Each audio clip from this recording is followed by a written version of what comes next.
everyone, I'm Rita with Everything Homemade, and we are going to make applesauce today with crab apples. Now, I just want to say a big thank you to Della who gave us these apples.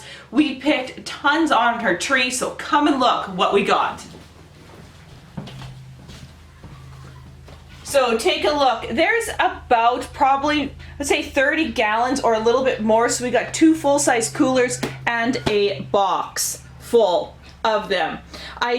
She didn't know what kind they were, so I don't know what kind they are, besides that they are not as tart as some, but I really like the red flesh. It'll give the applesauce a really nice pink tinge to it. So let's go back in the kitchen.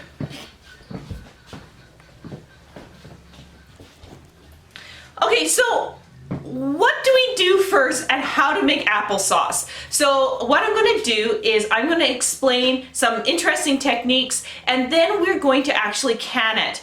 And right here up in the video you'll see a link to a 7 minutes long on how to can in depth. So I'm gonna can, you'll see me canning, but I'm not gonna go step by step because I made a video just for that. So if you want to click on that, quickly watch it. That gives you a good outline. And if there's a little tidbits that I need to add in, I'll show you that with whatever I'm canning, but check that video out. So first thing is, every crab apple is going to be a little different. Some are crispier, some are softer, some are bigger, some are smaller, some are pink, some are yellow, some are green. You get the idea. Some also have thicker skins. Some also have, their core doesn't blend up that great. You have to actually sieve out the core, or you have to take out the core in the beginning. So what I want to do is, because I've never processed this particular kind of crab apple, I want to do a test first before I jump into the 30 gallons. So what I do is I just get a pot. I've rinsed these out. You can see they're still a little bit wet. I've rinsed them, and what I'm going to do is just see what's the best processing method. And my hunch says we can blend up the entire thing. Now I'm going to cut this one open, and I'm going to just show you what I'm looking at inside. You notice that there's no heavy seed, so that means it's going to be easier to blend. The core isn't really that definite, so I'm pretty sure that this is going to blend up really nice. If there was heavy seeds, like a brownish color seed, then you will want to core this or cook it all beforehand and then sieve it through to get this heavy core, because it's not very nice to eat in your applesauce. But I've kind of lucked out that I'm pretty sure this method of just taking off the stem and the end here will be enough to process. And this is why we always do a test first, because you don't want to do suddenly, 30 gallons and then suddenly like, oh, I should have done this way. So that's why we're going to do a small. So what I'm just going to do is I'm going to quickly just take off the end. This one doesn't have a stem, and I'm going to just cut it in half just so they cook a little faster. Here, there we go. And you can see this one here had a little bit of a heavier core. So like I said, I want to see how well this blends up. Okay, so I'm just going to pop that off, take off the stem here, cut it in half. And I'm going to continue doing this till I'm about halfway full, and then I'm going to cook it down and see what I got.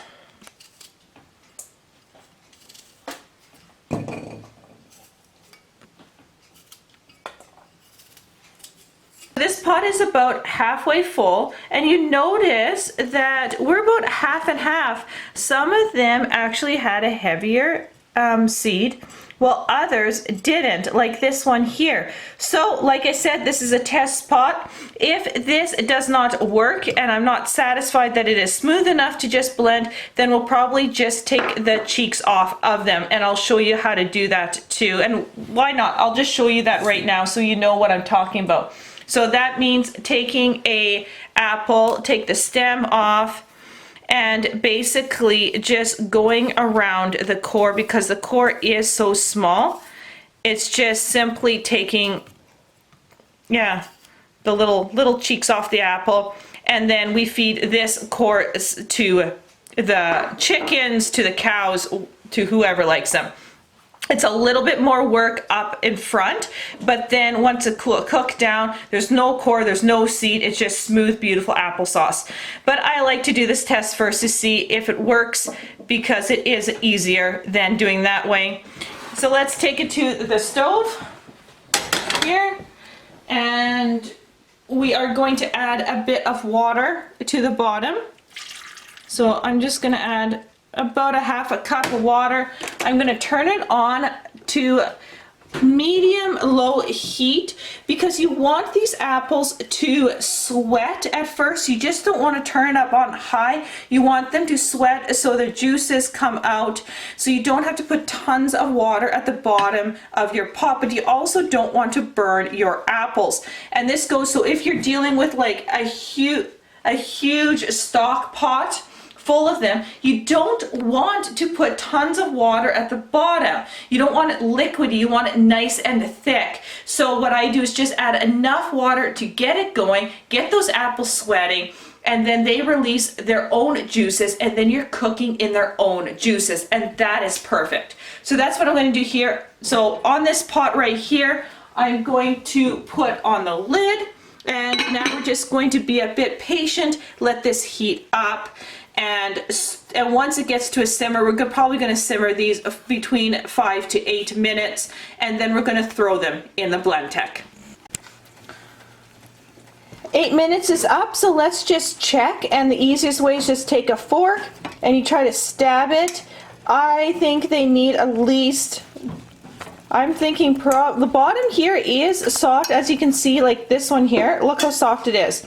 But the top here, so I'm just going to stir it a bit and just give it another 5 minutes, and we should be good to go. You'll also notice here, look at the color. You see that nice pink water? So this applesauce will have a beautiful red tinge to it, and that's what makes it really fun to eat too. It's just really nice color.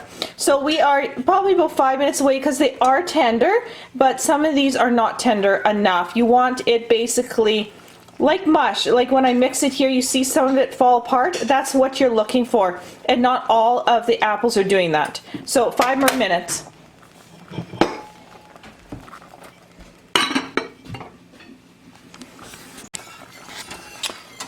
This looks absolutely wonderful. So I gave it another 5 minutes, and it is falling apart. So this means that the applesauce is ready for the Blendtec. So I'm going to move it over there and see how smooth it gets, and I'll tell you the results.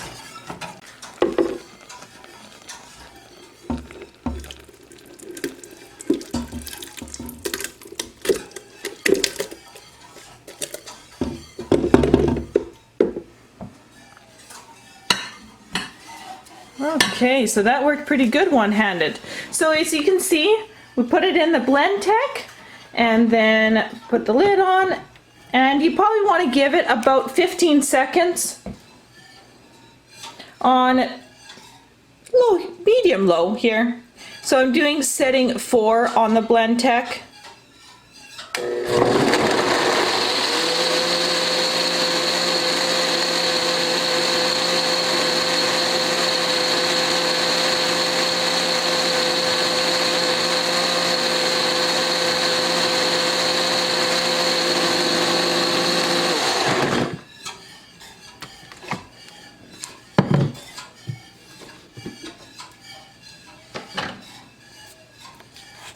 Okay, so it is piping hot, as you can see the steam. And I'm just going to take my spoon here and take a look. So it got it quite smooth visually, but let's taste it. Okay, so take a look at that. Look at the color. Don't you guys just love the color? Absolutely gorgeous. So now is a taste test.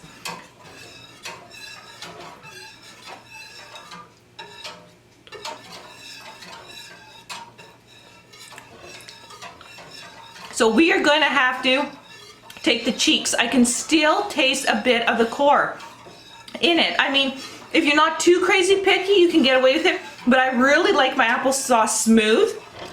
And so we will eat this up, but we will definitely be taking the cheeks off. So that means a lot more work at first, and then simply cook it and blend it. Or you put everything in and then I have to run it through a sieve, and that takes a lot of work too, especially when we're talking about 2 or 3 stock pot fulls. So I'd rather do a little bit of work ahead of time at first. So that's what we're gonna do. So tomorrow we're gonna sit down as a family, my kids and I will take the cheeks off and then cook it up. Welcome to our processing plant. Hey guys, how are you? Good, good. So they are giving me a hand. Now I will join back here for a moment, but let's take a look here what we're doing. We are taking the cheeks off the apples. Now what does that mean?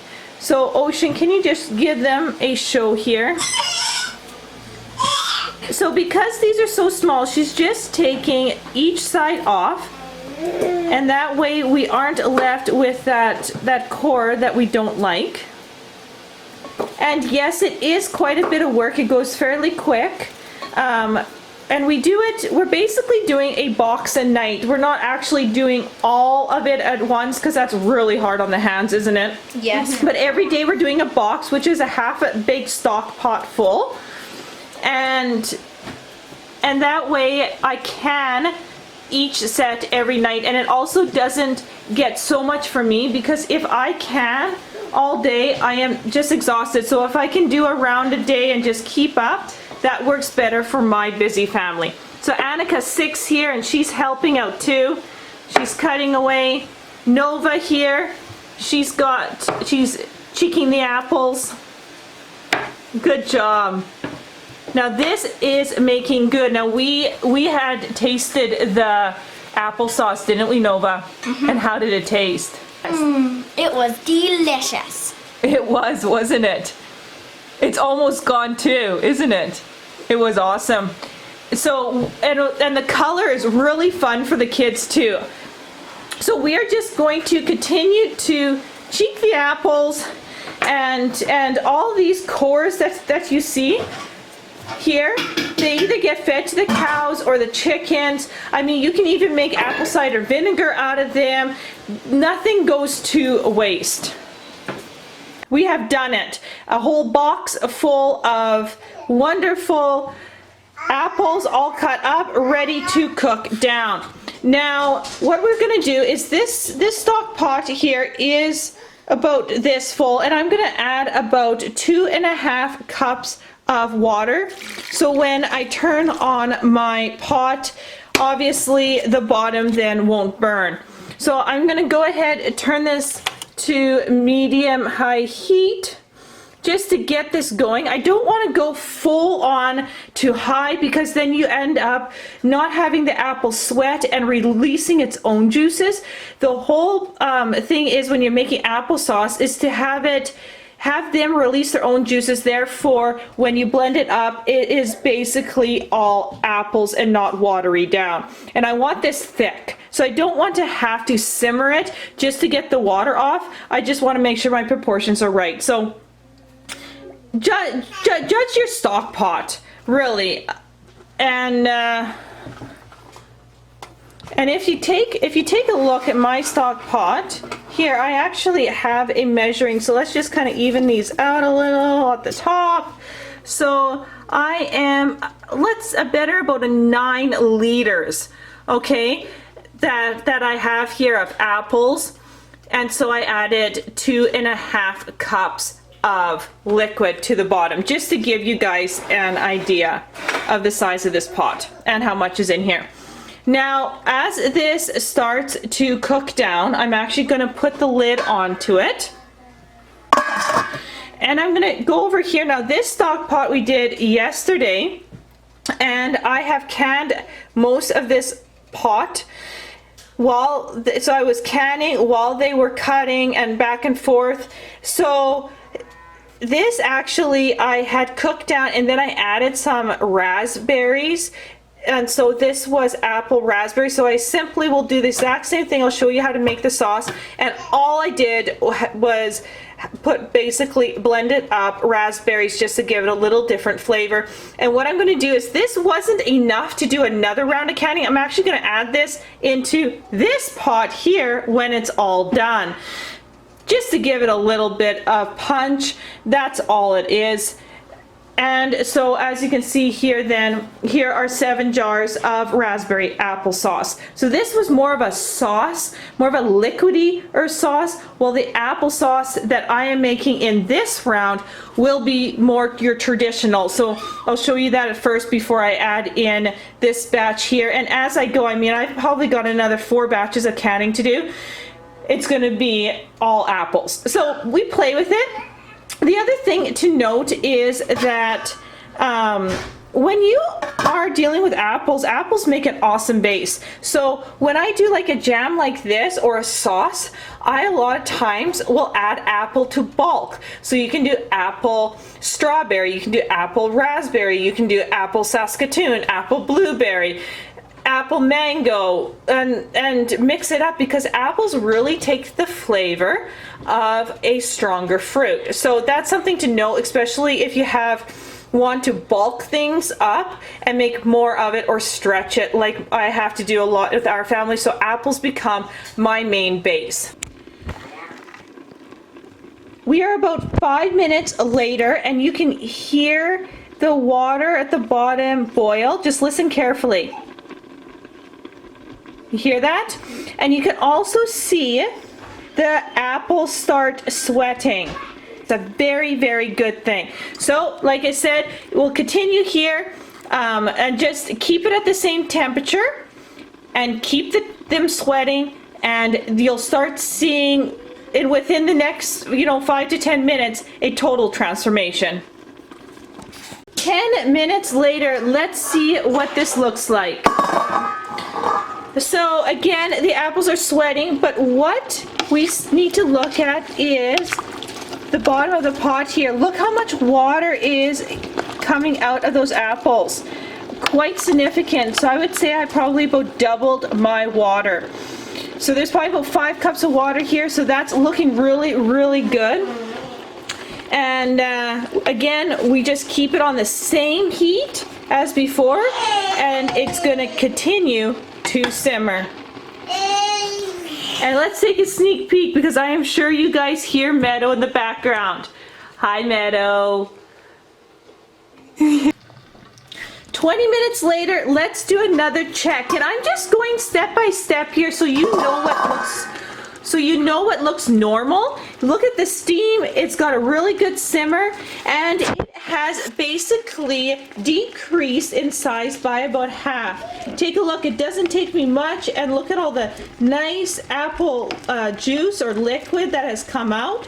So we're going to basically now see the apples cooking and getting more mushy. So we're probably about 10 minutes away from this being done. And then we will blend it up. So now I'm just going to let it simmer until basically when I stir it, it falls all apart. 5 minutes later, and take a look. Do you notice when I move my wooden spoon that the apples are mushing? That means that we are almost done. Once it starts to do this, your applesauce is basically almost ready to be blended. So as you can see, as I move things around here, it's getting more mushy, and this is just perfect. So I'm going to put the lid on. I'm going to get my hand blender ready, and I'm going to blend this down to a nice, beautiful applesauce.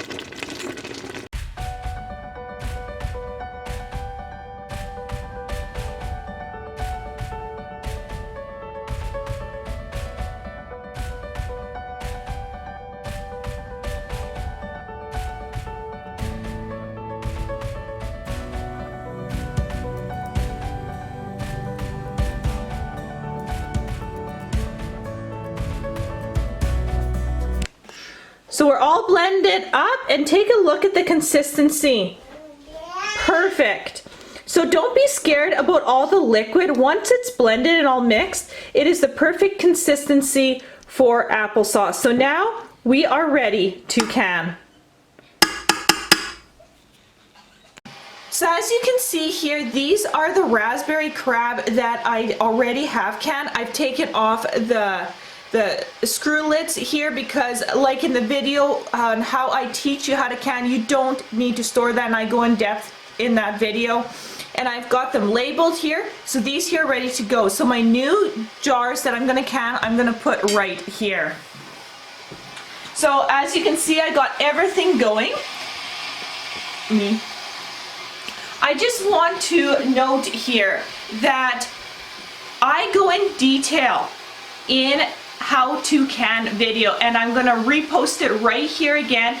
If you want in detail, step by step on how I can, go to that video, because I'm basically gonna just show you me canning this and the end result.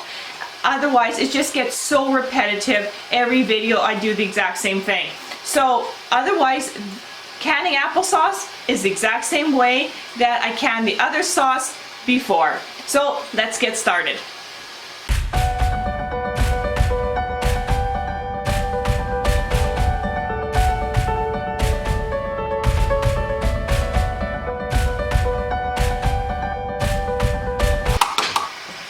Now I do want to make note that if you watch the video, I had a nice tool to get these out, but for some reason, I'm an hour away from town. That tool has been misplaced, so I'm just going to improvise here until we find it. So that's why you probably, some of you who have followed me for a long time are like, what is she doing? That is why we can't find the tool, so that's the only difference here.